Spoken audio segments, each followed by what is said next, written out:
In this video tutorial, I'm going to share to you on how you can fix the remote device or resource won't accept the connection. So let's get started. So for that, go to the Windows search bar and here you need to simply type internet options. Okay. Internet options under the best match, click on it. In the Internet Properties window, click on the Connections tab.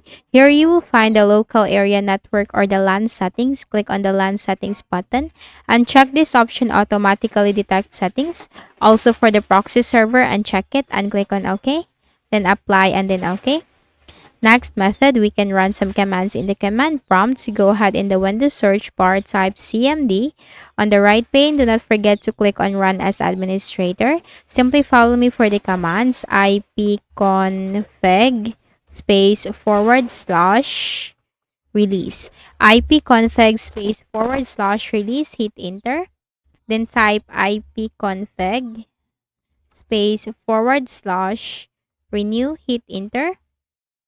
Now type exit, hit enter. The commands will be posted in the description section of this video. So restart your Windows once, right click at the start button, shut down or sign out, and click the restart button. So that's it. Do not forget to hit the like button and subscribe to this YouTube channel for more tutorials like this. Thank you for watching.